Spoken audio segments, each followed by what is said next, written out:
In 7th grade, I had friends and was popular.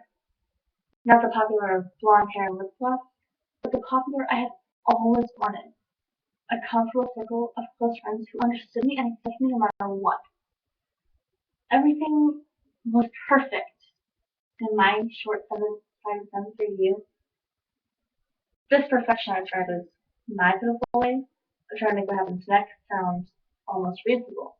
To be able to say, see, it really is my fault.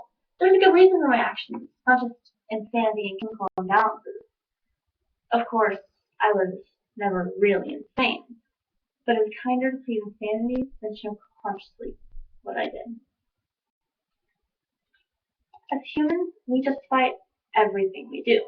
Why we get up in the morning, why we drink that extra cup of coffee, why we have the friends we have, and even why we hurt ourselves. According to a recent study by Yale University, 56% of the girls they interviewed admitted to suicidal self-injury.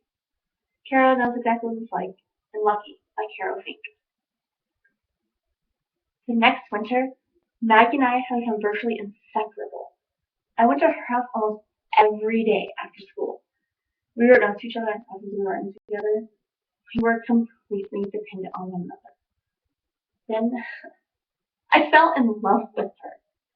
I was passing over our famous notes between classes, and I mentioned that I was attracted to a girl. She asked me who the girl was, and I wrote her a letter explaining it was her. Looking back, this probably wasn't the smartest move on my part. A tension grew between us. Maggie and Julie quickly became best of friends, similar to how Maggie and I had been. Neither Maggie nor Julie would go near me against all of our common friends. My only friends that I must be shunned. Once, Maggie and Julie came to close attention to me and started talking about how only stupid people have no friends.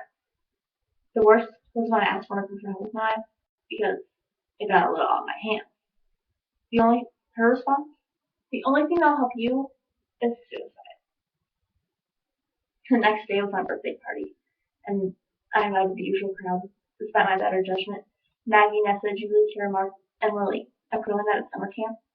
The whole thing was to more to give my friends a chance to hang out, and for my parents to think that everything was all right with my life, so they wouldn't worry in any kind of celebration.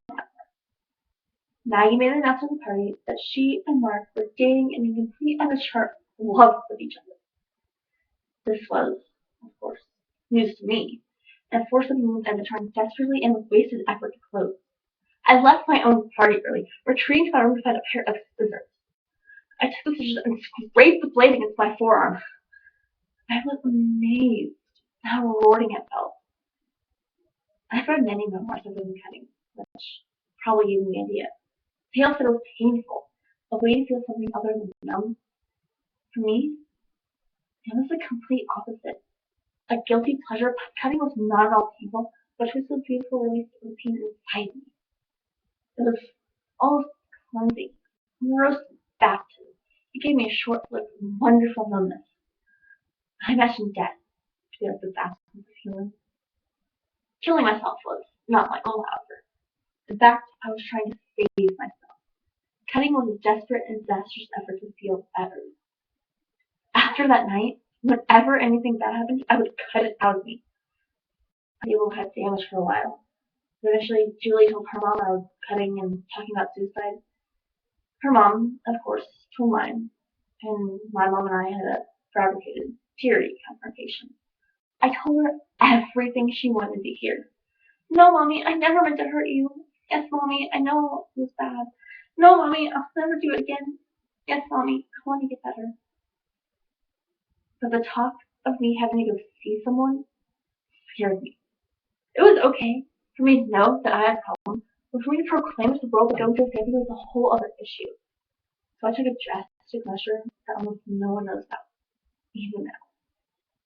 To try to avoid therapy and life in general, I sold half a bottle each of ibuprofen, aspirin, and any other medication I could find. My logic was that I wouldn't follow any full bottles in case my test failed, and I had to explain my own drugs and how suddenly got missing. I ended up passing out on the floor of my room with my head on my futon. I woke early for what felt like forever. I told my mom I had a stomach bug that was going around school, and she didn't question it.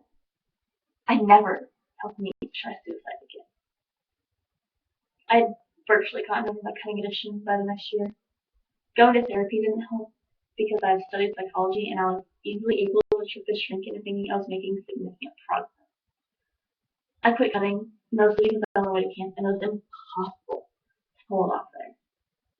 Quitting was one of the hardest things I have ever done. I threw out all of my razors.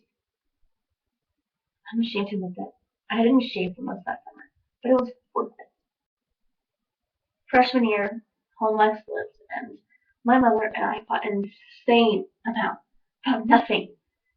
It was a painful time, and I feel extremely proud to be able to say that I did not relapse from cutting at all, but instead sought the help of my friends. After I told them I was no longer in love with Maggie and that I would stop cutting myself, they just accepted me again. This year, though, I had someone on Valentine's Day. His name is Devin. We ended up having all our lunchbox together, and so slightly meetings with my friends. I ate with him every day. One major reason we became so close was because I could tell him everything about me, even my cutting addiction, and he still respected me.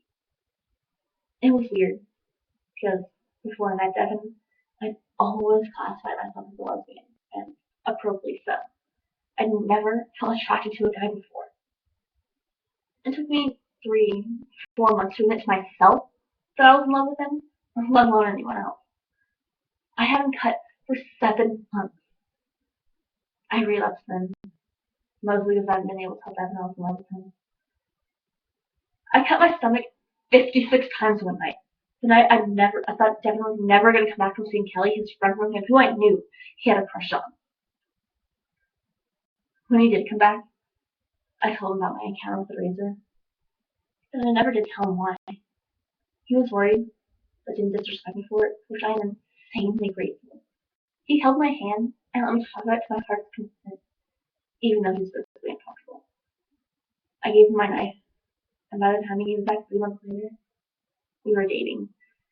He returned to me saying he trusted me to call him before I considered hurting myself again. I haven't cut since then. Last December, I'm still working hard to suppress the urges. These experiences will stay with me for the rest of my life. The angel sitting on my shoulder, whispering that going back to my ways would be a justifiable act. That would be noble, even to prove to the world that I am someone who had to do something so bad that I had to resort to methodically destroying myself, and that I lived through it. I'm not sure how Devin got through to me, but somehow he did. He's helping me regain my shattered sense